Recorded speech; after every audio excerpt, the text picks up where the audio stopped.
बिस्मिल्लाहिर्रहमानिर्रहीम। अस्सलामुअलैकुम। आप देख रहे हैं डीडीपी एनालिटिका। आज वाघा बॉर्डर पे हिंदुस्तान की तरफ से तलबा ने कुछ ने पाकिस्तान आना था और बॉर्डर क्रॉस करना था। उसमें हिंदू तलबा भी थे और मुसलमान और ख़ास तौर पे कश्मीरी मुसलमान और 4 गालिबन कश्मीरी हिंदू भी थे, जो कि यहाँ पे तालीम की गर्ज से पाकिस्तान आ रहे थे। अब यहाँ पे वीज़ा लाजमन उनको हमारी एम्बेसी ने दिल्ली में वीज़ा दिया होगा, जिसकी वजह से वो एक कानूनन यहाँ पे सफ़र करने आ रहे थे। लेकिन भारत की साइड पे उन तमाम लोगों को, तमाम तलबा को रोक लिया गया और फिर उनकी छांटी की गई, उनकी चेकिंग की गई, उनके कागजात देखे गए। कागजात सबके मुनासिब, वो दुरुस्त थे, ठीक थे। कानूनी तौर पे जो कुछ उनके पास होना चाहिए था वो इजाज़तनामे मौजूद थे। भारत की हुकूमत से भी जो क्लियरेंस लेनी होती है वो भी मौजूद थी। लेकिन यहां आके उन्होंने जो कश्मीरी मुसलमान लड़के लड़कियां थे उनको अलहदा किया और बाकियों को कहा कि आप जा सकते हैं। 4 कश्मीरी हिंदू भी जाने दिए और ये जो लोग थे इनका कसूर सिर्फ ये था कि ये मुसलमान हैं, कश्मीरी हैं, यही इनका जुर्म था और इनको बॉर्डर पार नहीं करने दिया गया। ये बेचारे सारा दिन वहाँ पे एहतजाज करते रहे, शोर मचता रहा। रात हो गई, अंधेरे में भी ये वहीं बैठे, इनकी कोई सुनवाई नहीं हुई। इनको कहा गया कि वो इजाज़तनामे वगैरह आप उनको मनसूख समझें क्योंकि पॉलिसी में तब्दीली हो गई। इससे बड़ा जुल्म और कोई हो सकता है कि जो लड़के, बच्चे, बच्चियां तालीम की खातिर घर से निकले हैं, आप उनको इस तरह जलीलो खार कर रहे हैं। वो तलबा मुतालबा कर रहे थे कि चूंकि कश्मीरी मुसलमानों के साथ ये सलूक किया जा रहा है, पाकिस्तान को चाहिए कि उधर जो हिंदू तलबा गए हैं उनके साथ भी यही सलूक करें, ताकि इनको पता चले कि जिल्लत करना किसी के साथ क्या मानी रखता है। लेकिन लाजमी बात है, पाकिस्तान में ऐसी चीज़ें नहीं होती। हमने हमेशा भारत की तरफ से आए हुए लोगों को मेहमान समझा है, हमने हमेशा उनकी पजीराई की है, उनकी मेहमान नवाजी की है और हमने जो हमारे दीन की, इस्लाम की आला इक़दार हैं उनको हमने मेंटेन किया है। हमने कभी ये नहीं किया कि जो हमारी अपनी वैल्यूज़ हैं उसको हमने किसी लिहाज से उन वैल्यूज़ को ख़राब किया हो या अपने जो हमारा वतीरा है, जो हमारा इखलाक है, उसको हमने गिराया हो या इखलाक को ख़राब किया हो। ये काम हमने नहीं किया और ना ही होगा आइंदा भी। अब चीज़ यह है कि ये सूरत हाल खासी बिगड़ी हुई है। आज कश्मीर में कई ख़वातीन ऐसी हैं जो पाकिस्तान से कश्मीरियों के साथ शादी करके वहाँ गई।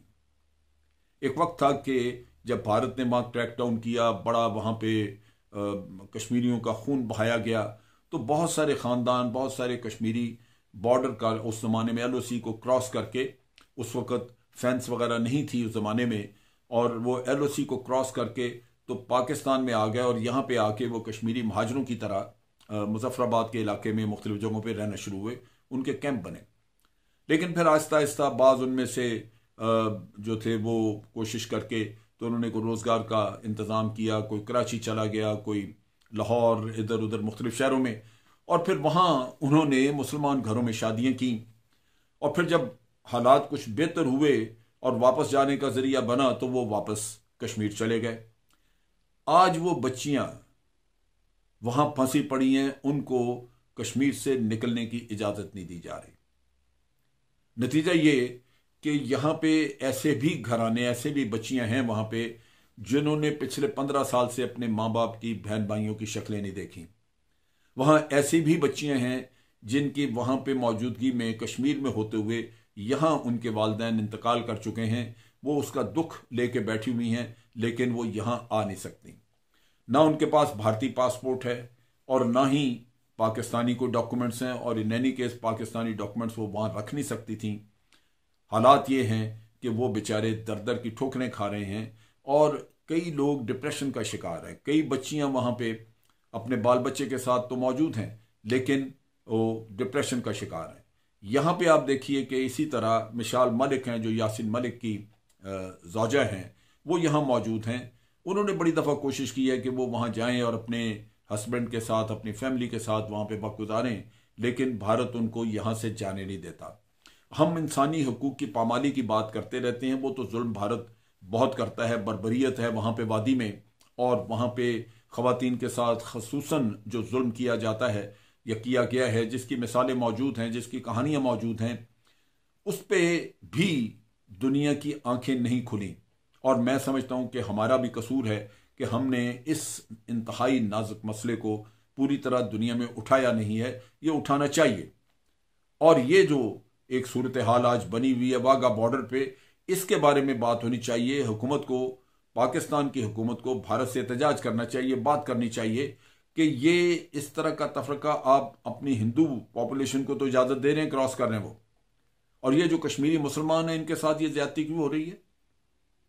और इसी तरह जो और स्टक अप लोग हैं वहां पे कश्मीरी जो फंसे हुए हैं, भारत कतन कोई इंसानी हकूक की पासदारी नहीं करेगा। वहां एक मोदी दहशतगर्द आदमी बैठा हुआ है जिसके सीने में दिल नहीं है, पत्थर है। वो इन इंसानी कदरों की कोई अहमियत नहीं रखता। अगर उसके नजर में अहमियत होती इंसानी कदरों की, तो फिर वहां पे सड़कों पे गौ रक्षा के नाम पे लिंचिंग ना होती, लोग मारे ना जाते। वहां पे अदालतें इंसाफ नहीं दे रही। अगर अदालतें इंसाफ देती तो समझौता एक्सप्रेस के लोग हों या 2000 जो लोग गुजरात में मारे गए या मेलगांव में जो हुआ वाकया हुआ, ये वो चीजें हैं जहां इंसाफ मिल जाता लोगों को। लेकिन वहां तो तमाम मुजरिम जो हैं उनको छोड़ दिया गया, जिन पे इल्जाम था वो, जिनके इतराफी बयानात थे उनको भी छोड़ दिया गया। तो इसलिए ये हुकूमत पाकिस्तान को चाहिए कि ये किस्सा उठाए, भारत के साथ भी, यूनाइटेड नेशन में भी और ममालिक के साथ, ताकि ये दुनिया को दिखाया जा सके कि ये जो भारत आज का भारत है इसमें नाजीज़म किस तरह प्रिवेल कर रहा है। और हिंदुत्व जैसे हम कहते हैं, RSS की आइडियोलॉजी, ये सवाए जुल्म के, इंसानियत के खिलाफ जराइम के अलावा और ये कुछ नहीं है। ये एक घनौना चेहरा है जो दिखाने की जरूरत है। और मेरी रिक्वेस्ट होगी कि जितना जल्दी हो सके ये कश्मीरी बच्चे जो बॉर्डर पे फंसे पड़े हैं इनका मसला हल कराया जाए और अक़वाम आलम की तवज्जो उधर मबजूल कराई जाए ताकि इन लोगों को रिलीफ मिल सके और ये पाकिस्तान आ सकें। आज के लिए इतना ही। अफ़वाज पाकिस्तान जिंदाबाद, पाकिस्तान पाइंदाबाद।